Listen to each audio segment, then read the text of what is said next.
시청자 여러분 반갑습니다. 3월 17일 월요일 손상TV의 10분 찌르기 방송을 시작하겠습니다.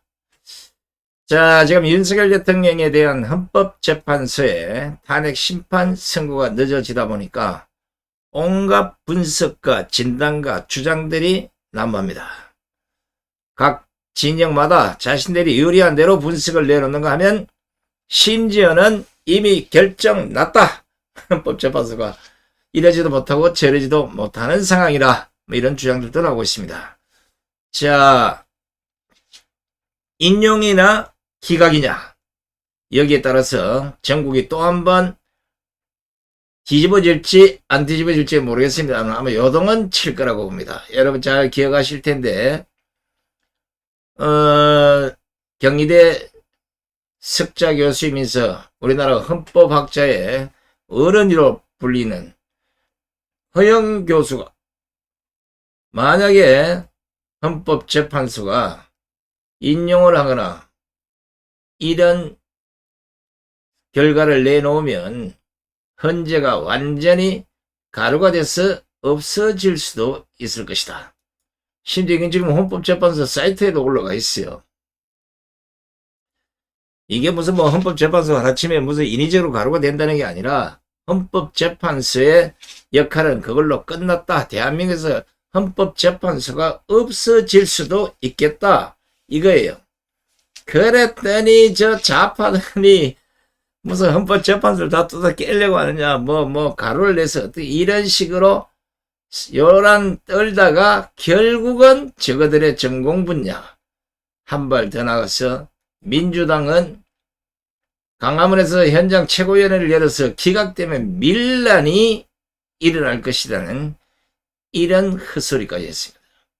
자, 이게 밀란을 이꼬로 하면 뭡니까? 폭동을 지금 얘기하고 있는 겁니다. 5.18 같은 아마 이런 걸 기대하고 있는 것 같은데 택도 없는 소리 하지 마세요. 아마 오늘 오전에 우리 준 PD가 그 오전 방송에서 팩트 체크를 하면서 이 기사를 하나 보여드렸을 겁니다. 헌법재판소 판결 금주는 각하, 내주에는 기각이 유력하다. 제가 지금까지 헌법재판소 또 정치권 또 알 수 있는 다양한 채널들 다 종합해서 어디가 가장 현실적이고 결론이 어디에 도달할 것인가 여기에 대해서 한 이틀간 빡세게 연구를 해봤습니다. 그동안 이 기자 생활을 오래 하다 보면 이 촉이란 게 있어요. 감각이. 야, 이거 이리로 갈 것 같으면 딱 하고 탁 맞고 이런 게 있단 말이에요. 이걸 총동원하고 다양한 분야의 정보, 심지어는 헌법재판소 내부 분위기까지 알아내서 종합해본 결론입니다. 이게 팩트자 맞을 수도 있을 겁니다. 맞을 거예요.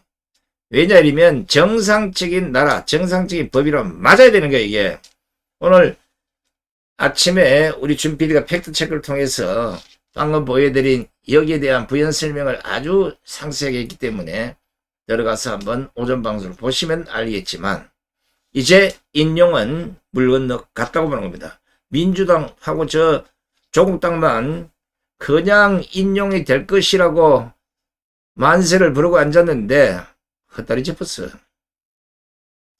지금 현재 분위기가 헌법재판소 재판관 8명이 평일을 열고 있지만 합의점을 찾지 못했고 거기에 윤석열 대통령 석방 이후 헌법재판소 분위기도 확 달라지고 있다는 겁니다. 그러니까 인용보다는 각하나 기각이 될 것이다. 결론입니다. 끝.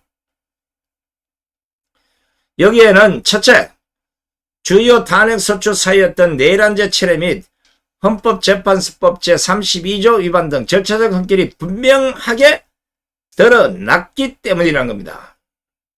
따라서 이번 주 결론을 낸다면 기각보다는 적법한 요건을 갖추지 못해서 결론을 내리지 않고 그냥 그 재판을 물리치는 이른바 각하 결정을 내릴 가능성이 높은 겁니다.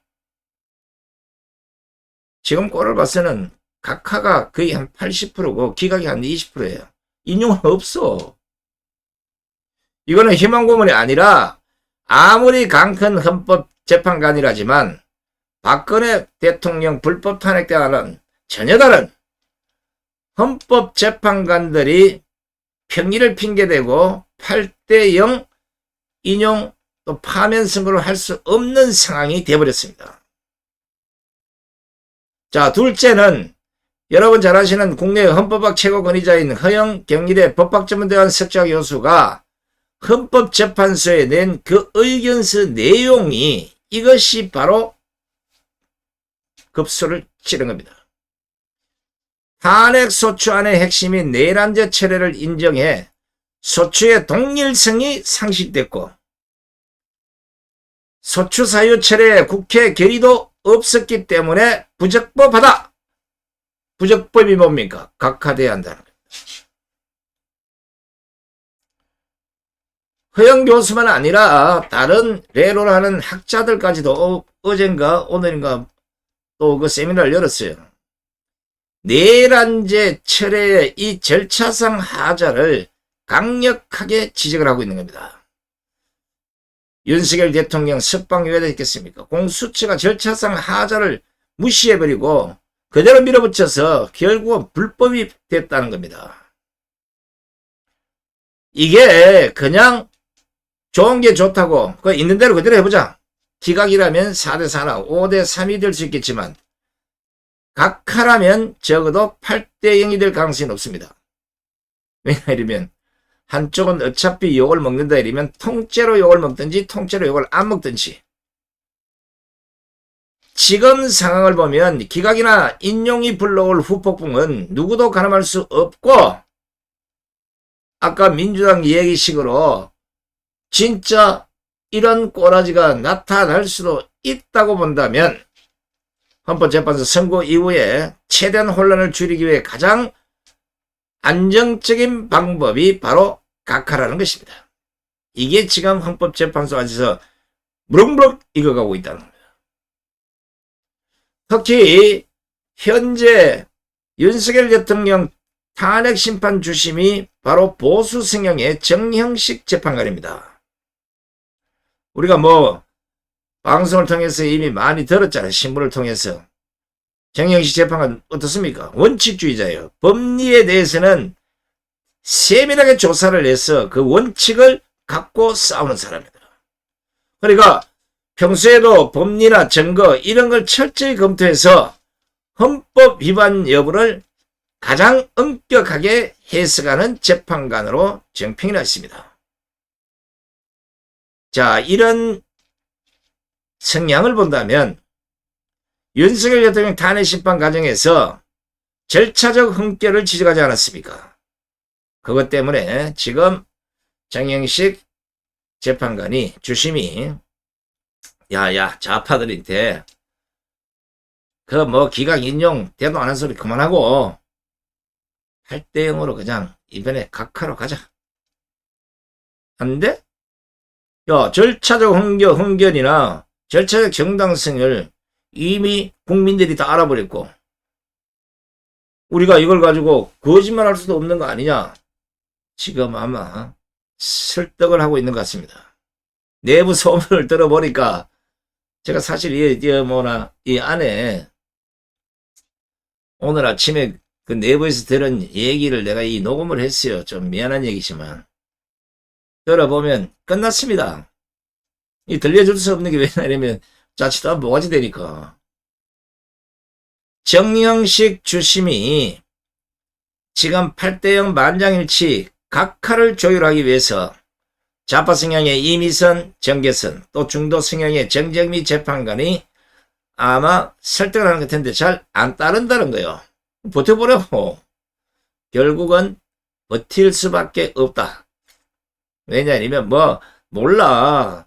또 우리는 못하겠다. 그래 좋다. 그러면 각하가 됐든 기각이 됐든 뭐 5대3으로 기각이 됐다. 각하가 됐다. 그러면 이 세 사람은 뭐 민주당에서 국회의원 배치 달아올지 모르겠지만 헌법재판관으로서는 끝난 거야. 법조인으로서는 끝난 거야. 법관으로서는 끝난 거야. 그렇지 않습니까?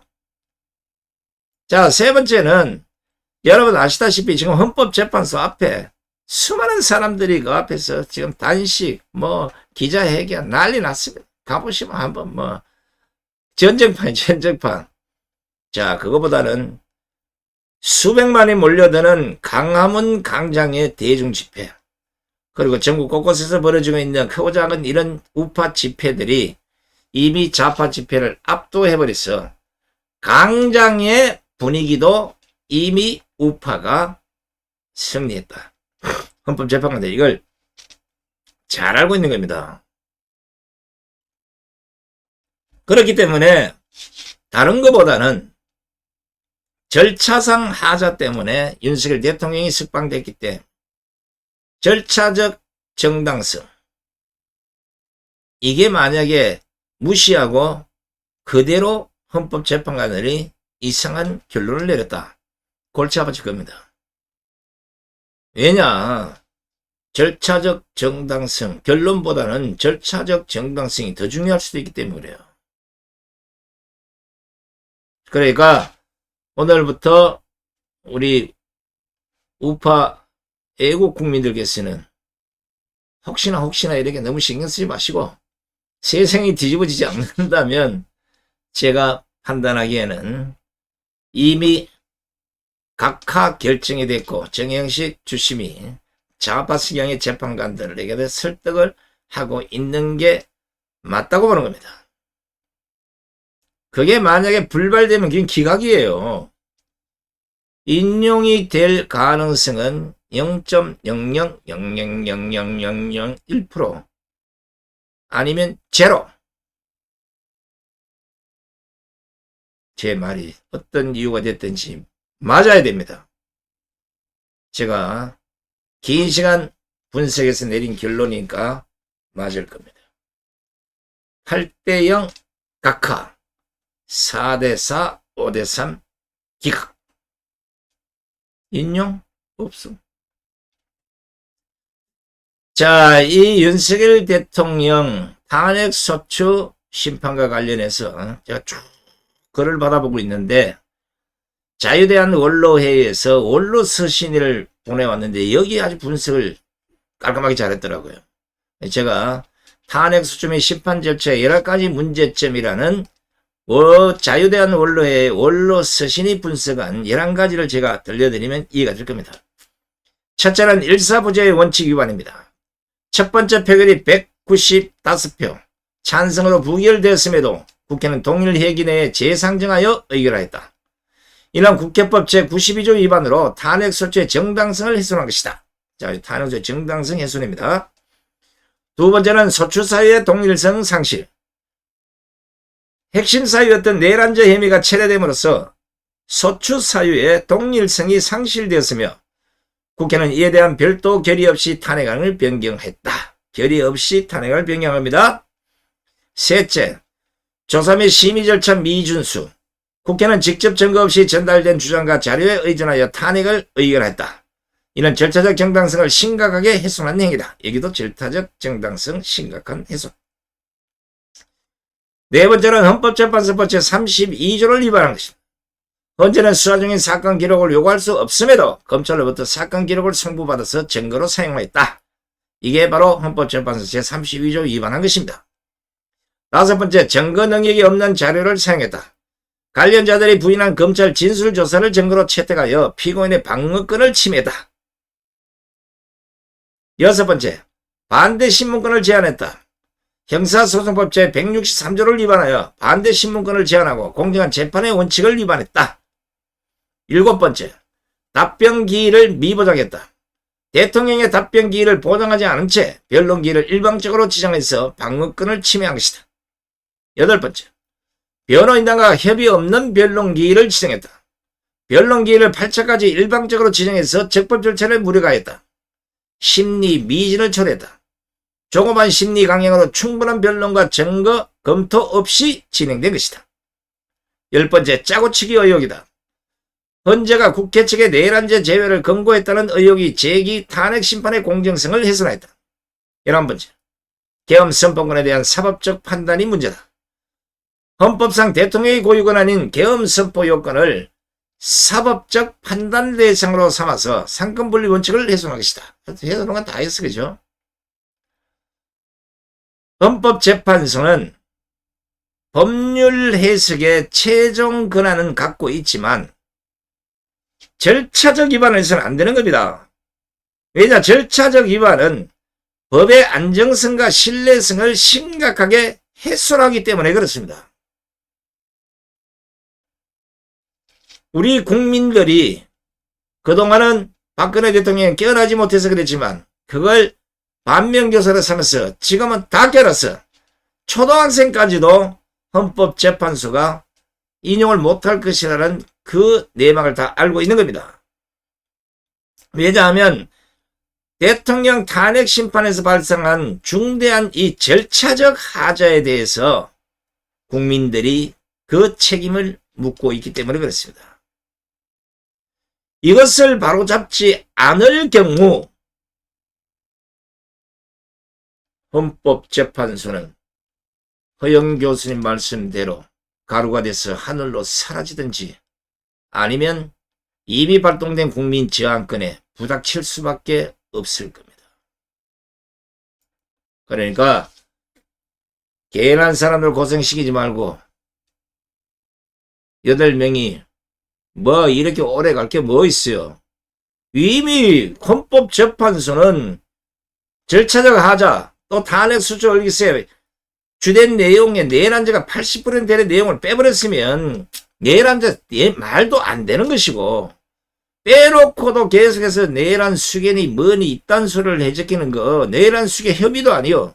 나중에 이거 만약에 끝나면 전 언론 그리고 전 야당 또 국민의힘에도 윤석열 대통령 씹어대는 인간들 윤석열 대통령을 내란 수괴 혐의를 붙이지 않는 건 전부 다 모욕과 명예훼손죄로 싹 다 고발해서 한 사람당 한 벌금을 한 5억씩 물려야 됩니다. 그 돈을 좀 받아서 우리 우파 국민들 좀 집회하느라 돈 많이 썼잖아. 그 지원을 좀 해주시기 바랍니다.